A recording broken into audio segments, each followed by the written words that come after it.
ओम शांति। 26/8/2024 की मुरली है। बाबा ने कहा, रूहानी बाप का मुख्य कर्तव्य है पतितों को पावन बनाना। बाप को पावन बनाने में ही बहुत मज़ा आता है। बाप आते ही है बच्चों की सद्गति करने, सबको सतो प्रधान बनाने, क्योंकि अब घर जाना है। सिर्फ एक पाठ पक्का करो, हम देह नहीं आत्मा है। इसी पाठ से बाप की याद रहेगी और पावन बने। फिर कहा, फुल मार्क्स से पास होने के लिए अपनी बुद्धि को सतो प्रधान पारस बनाना है। मोटी बुद्धि से महीन बुद्धि बन ड्रामा के विचित्र राज को समझना है। अभी बाप समान दिव्य और अलौकिक कर्म करने हैं। डबल अहिंसक बन योग बल से अपने विकर्म विनाश करने हैं। अब सुनते हैं महावाक्यों को विस्तार से। बाबा ने कहा, मीठे बच्चे, बड़ा बाबा तुम बड़े आदमियों को ज़्यादा मेहनत नहीं देते। सिर्फ 2 अक्षर याद करो, अल्फ और बे। प्रश्न है, रूहानी बाप का मुख्य कर्तव्य कौन सा है जिसमें ही बाप को मज़ा आता है? उत्तर, रूहानी बाप का मुख्य कर्तव्य है पतितों को पावन बनाना। बाप को पावन बनाने में ही बहुत मज़ा आता है। बाप आते ही है बच्चों की सद्गति करने, सबको सतो प्रधान बनाने, क्योंकि अब घर जाना है। सिर्फ एक पाठ पक्का करो, हम देह नहीं आत्मा है। इसी पाठ से बाप की याद रहेगी और पावन बनेंगे।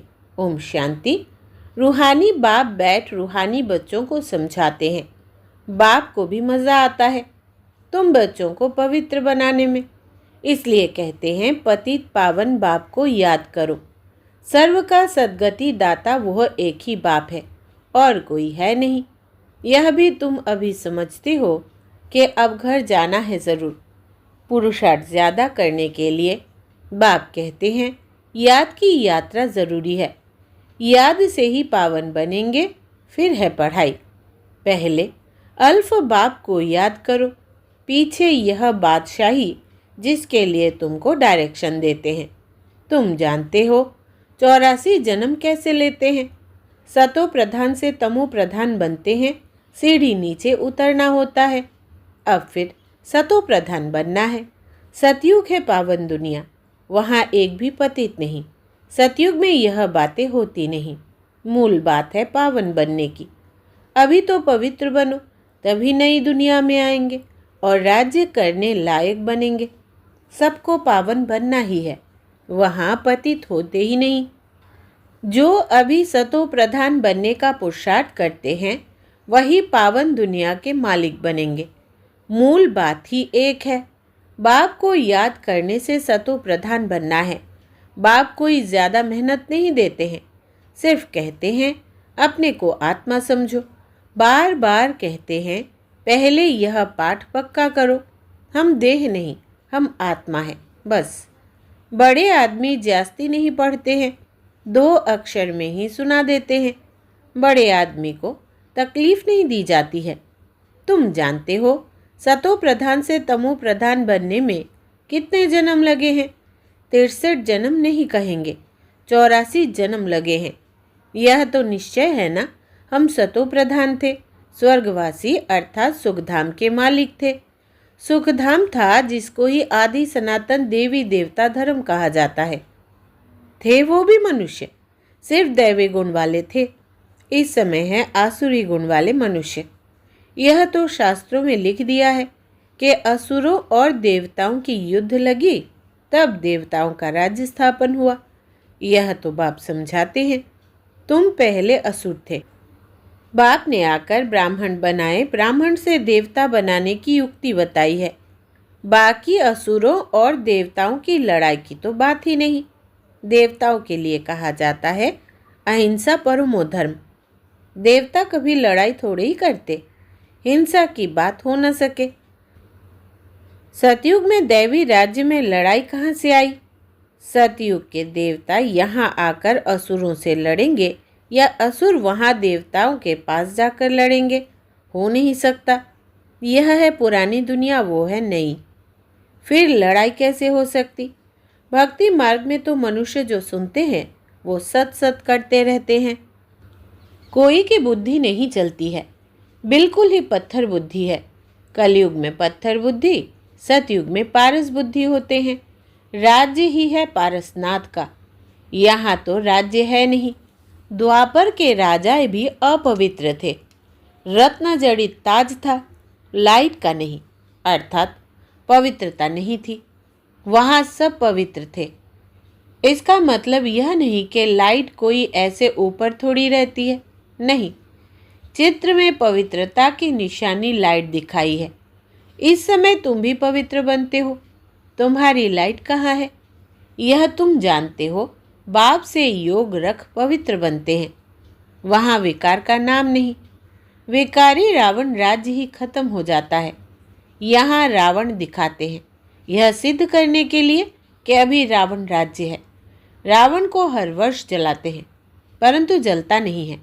तुम उन पर विजय पाते हो, फिर यह रावण होगा ही नहीं। तुम हो अहिंसक। तुम्हारी विजय योग बल से होती है। याद की यात्रा से तुम्हारे जन्म जन्मांतर के सब विकर्म विनाश होने हैं। जन्म जन्मांतर अर्थात कब से, वे कर्म कब शुरू होते हैं। पहले पहले तो तुम आदि सनातन देवी देवता धर्म वाले ही आए हो। सूर्यवंशी फिर चंद्रवंशी में 2 कला कम हो जाती है। फिर आहिस्ते आहिस्ते कला कम होती जाती है। अब मूल बात है, बाप को याद कर सतो प्रधान बनना है। जो कल्प पहले सतो प्रधान बने थे वही बनेंगे, आते रहेंगे। नंबरवार तो होते हैं। फिर ड्रामा अनुसार जब आएंगे तो भी नंबरवार ऐसे ही आएंगे, आकर जन्म लेंगे। ड्रामा कितना विचित्र बना हुआ है, इसको जानने के लिए भी समझ चाहिए। जैसे तुम नीचे उतरते हो, अब फिर चढ़ना है। नंबरवार ही पास होंगे, फिर नंबरवार नीचे आएंगे। तुम्हारी एम ऑब्जेक्ट है सतो प्रधान बनने की। सब तो फुल पास नहीं होते हैं, 100 मार्क्स से फिर कम कम होते जाते हैं। इसलिए बहुत पुरुषार्थ करना है। इस पुरुषार्थ में ही फेल होते हैं। सर्विस करना तो सहज है। म्यूजियम में तुम किस रीति समझाते हो, उससे हर एक की पढ़ाई का मालूम पड़ जाता है।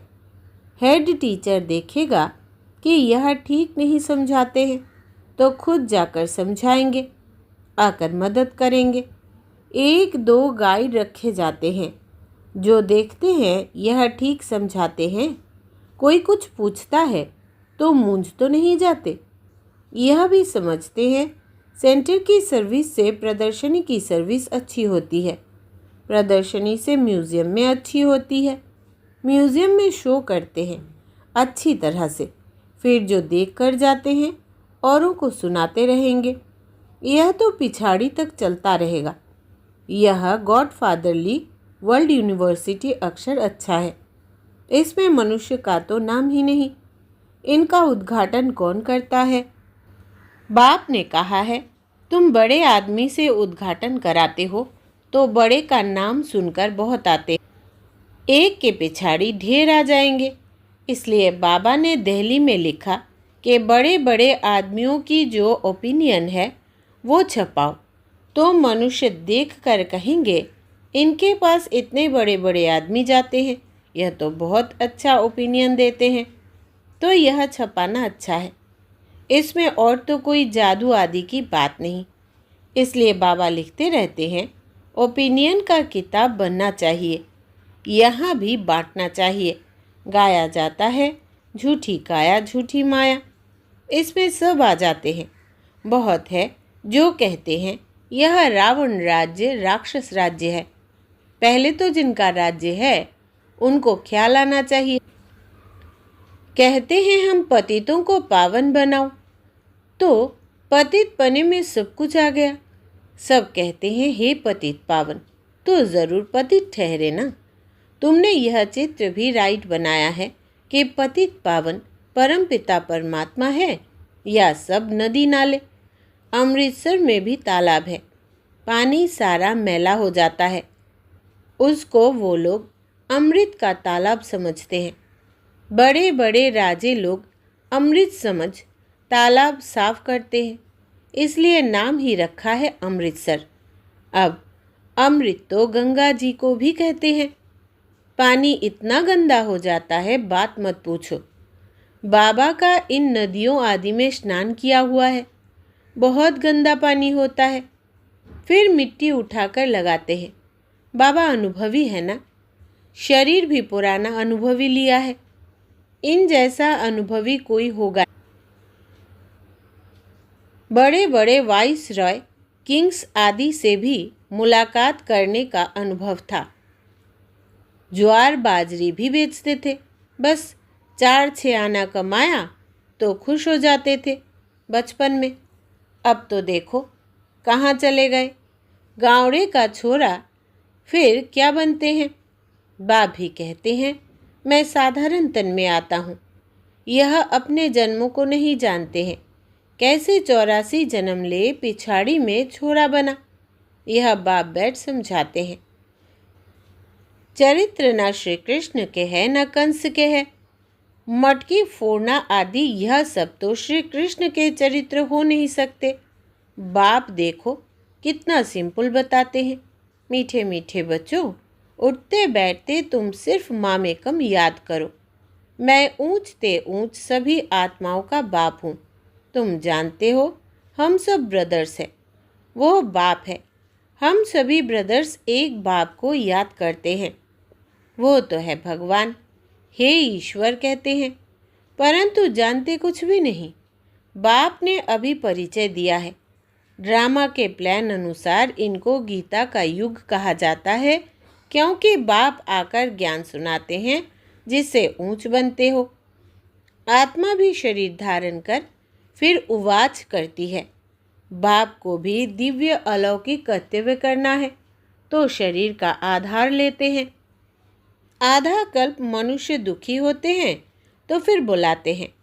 बाप कल्प में एक ही बार आते हैं, तुम तो बार बार पाठ बजाते हो। आदि सनातन है देवी देवता धर्म, वो फाउंडेशन है नहीं। उन्हों के बाकी सिर्फ चित्र रह गए हैं। तो बाप भी कहते हैं तुमको यह लक्ष्मी नारायण बनना है। एम ऑब्जेक्ट तो सामने खड़ा है। यह है आदि सनातन देवी देवता धर्म। बाकी हिंदू धर्म तो कोई धर्म है नहीं। हिंदू तो हिंदुस्तान का नाम है। जैसे सन्यासी ब्रह्म अर्थात रहने का स्थान को भगवान कह देते हैं, वैसे यह फिर रहने के स्थान को अपना धर्म कह देते हैं। आदि सनातन कोई हिंदू धर्म थोड़े ही था। हिंदू तो देवताओं के आगे जाकर उनको नमन करते हैं, महिमा गाते हैं। जो देवता थे वही हिंदू बन गए। धर्म भ्रष्ट कर्म भ्रष्ट हो गए हैं और सभी धर्म कायम है। यह देवता धर्म ही प्राय लोप है। आपे ही पूज्य थे, फिर पुजारी बन देवताओं की पूजा करते हैं। कितना समझाना पड़ता है। श्री कृष्ण के लिए भी कितना समझाते हैं। वो स्वर्ग का पहला प्रिंस है, तो 84 जन्म भी उनसे ही शुरू होंगे। बाप कहते हैं बहुत जन्मों के अंत के भी अंत में मैं प्रवेश करता हूँ, तो उसका ज़रूर हिसाब तो बताएंगे ना। यह लक्ष्मी नारायण ही नंबर 1 में आए थे, तो जो पहले है वही फिर लास्ट में जाएंगे। सिर्फ एक श्री कृष्ण तो नहीं था ना, और भी तो विष्णु वंशावली थे। इन बातों को तुम अच्छी रीति जानते हो, यह फिर भूल नहीं जाना है। अभी म्यूज़ियम तो खुलते रहते हैं, बहुत खुल जाएंगे, बहुत लोग आएंगे।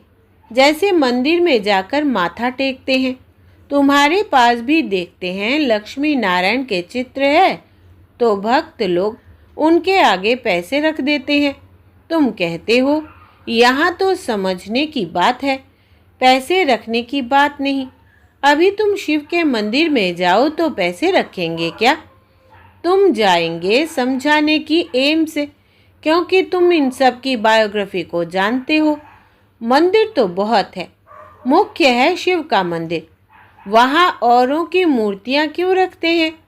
सबके आगे पैसे रखते जाएंगे तो आमदनी होगी, तो वो शिव का मंदिर कहेंगे, वह शिव परिवार का मंदिर कहेंगे। शिव बाबा ने यह परिवार स्थापन किया। सच्चा सच्चा परिवार तो तुम ब्राह्मणों का है। शिव बाबा का परिवार तो शालिग्राम है। फिर हम भाई बहन का परिवार बन जाते हैं। पहले भाई भाई थे, फिर बाप आते हैं तो भाई बहन बनते हैं।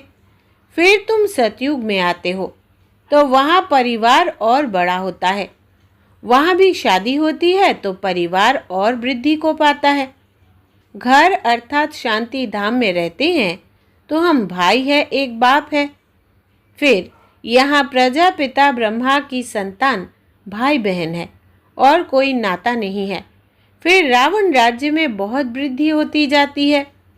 बाप सब राज समझाते रहते हैं, फिर भी कहते हैं मीठे मीठे बच्चों, बाप को याद करो तो जन्म जन्मांतर के पापों का बोझा उतर जाएगा। पढ़ाई से पाप नहीं कटेंगे, बाप की याद ही मुख्य है। अच्छा, मीठे मीठे सिकिलधे बच्चों प्रति माता पिता बाप दादा का याद प्यार और गुड मॉर्निंग। रूहानी बाप की रूहानी बच्चों को नमस्ते। हम रूहानी बच्चों की रूहानी बाप दादा को याद प्यार, गुड मॉर्निंग और नमस्ते बाबा नमस्ते। धारणा के लिए मुख्य सार। पहला, फुल मार्क्स से पास होने के लिए अपनी बुद्धि को सतो प्रधान पारस बनाना है। मोटी बुद्धि से महीन बुद्धि बन ड्रामा के विचित्र राज को समझना है। दूसरा, अभी बाप समान दिव्य और अलौकिक कर्म करने हैं। डबल अहिंसक बन योग बल से अपने विकर्म विनाश करने हैं।